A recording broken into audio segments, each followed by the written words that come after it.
नमस्कार. नमस्कार. मी बसवराज मसुते, तामलवाडी, तालुका तुळजापूर, जिल्हा उस्मानाबाद.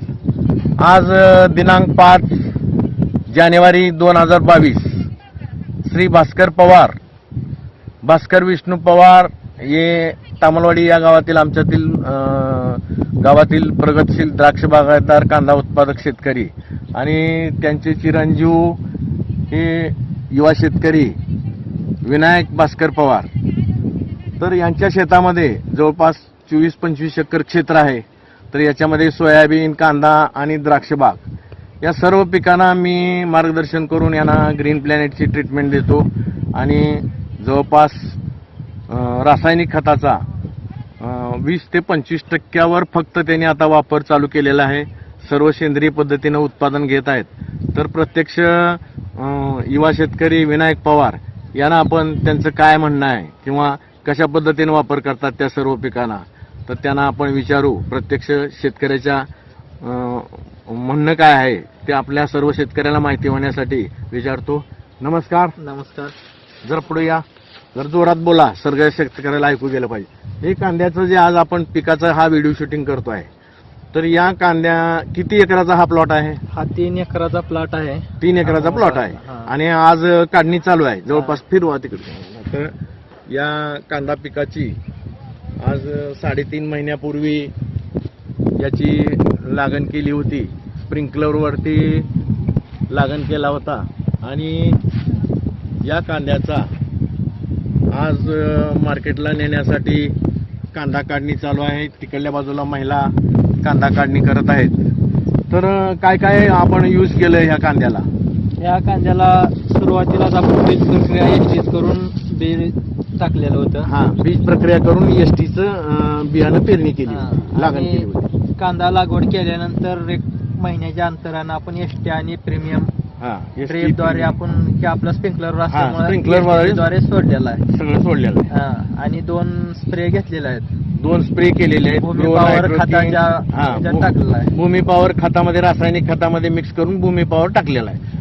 तर आज 5 तारखेला म्हणजे 6 तारीख आहे, 6 जानेवारीला याची काढणी चालू आहे. तर कांद्याची साईज काय झाली आहे ही जरा दाखवा. तर हे स्प्रिंकलर लावल्यामुळं थोडीशी, आणि वातावरण यावर्षी अत्यंत खराब असल्यामुळं साईज त्या मानानं मला सुद्धा समाधानकारक नाही.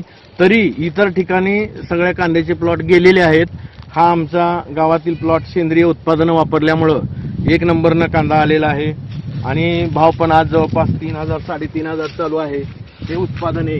हे एसटी ही बीज प्रक्रिया करून कांद्याची लागण केली होती आणि ब्लूम, हे प्रीमियम, हे पाण्यातून सोडलेलं या संपूर्ण क्षेत्राला. तर अशा पद्धतीनं या सेंद्रिय उत्पादनावर वापर करून हे जे युवा शेतकरी शेती करत आहेत, तर त्यांच्या शेतामधील हा पलीकडल्या बाजूला नवीन कांदा लागवड केलेली आहे. तर किती एकर नवीन लागवड केलेली आहे? नवीन 8 एकर बेचा आपण लावलेला आहे. हा, आता 8 एकर उन्हाळी कांद्याची लागण केलेली आहे. गेलं त्याला किती दिवस झालेत? 1 महिना पूर्ण. 1 महिन्याचा हा कांदा आहे समोरचा. तर असा 6-7 एकर पलीकड पण अजून याच्या खाली पण एक प्लॉट आहे आणि पलीकडच्या बाजूला हा समोर दिसतो तो द्राक्षाचा प्लॉट. या द्राक्षाला पण सर्व ग्रीन प्लॅनेटचे उत्पादनं एप्रिल छाटणीनंतर 2 डोस, ऑक्टोबर छाटणीनंतर 2 डोस आणि वारंवार ब्लूमच्या फवारण्या घेतलेल्या आहेत. त्याचं पण प्रत्यक्ष आपण फोटो वगैरे काढणार आहे, व्हिडिओ शूटिंग करणार आहे. हा द्राक्षाचा प्लॉट. ही संपूर्ण शेती जी आहे पूर्ण मी वेळोवेळी यांना मार्गदर्शन करून, हा कांदा असेल, सोयाबीन असेल, सोयाबीनचं एकरी उत्पादन किती घेतलं तुम्ही? 17 क्विंटल एकरी उत्पादन घेतलेलं आपण. 17 क्विंटल सोयाबीनचं एका एकरामध्ये उत्पादन घेतलेलं आहे. अत्यंत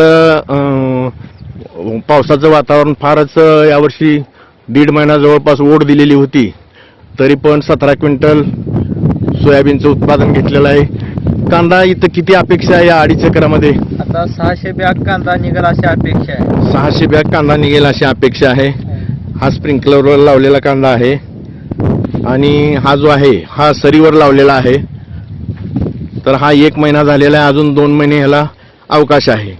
याला पण ST लावून लागण केलेली आहे लागण करताना.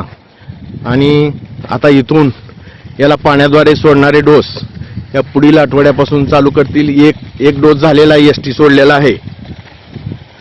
तर अशा पद्धतीनं आज 6 जानेवारी 2022 रोजी श्री भास्कर पवार यांच्या शेतामध्ये ही व्हिडिओ शूटिंग, हे द्राक्षे समोर आहे ते द्राक्ष प्लॉट, हा कांदा आणि या घराच्या मागच्या बाजूला खाली एक 4 एकरचा प्लॉट आहे कांद्याचा. तर हे सर्व गहू, हरभरा, कांदा, सोयाबीन सर्व पिकाला ग्रीन प्लॅनेटचे उत्पादन वापरून अधिकाधिक आणि चांगल्या पद्धतीनं उत्पादन श्री भास्कर पवार हे प्रगतशील शेतकरी आहेत, त्यांच्या शेतात घेतलं जातं. हे प्रत्यक्ष आपणा सर्व शेतकऱ्याला माहितीसाठी हा व्हिडिओ तयार करण्यात आलेला आहे.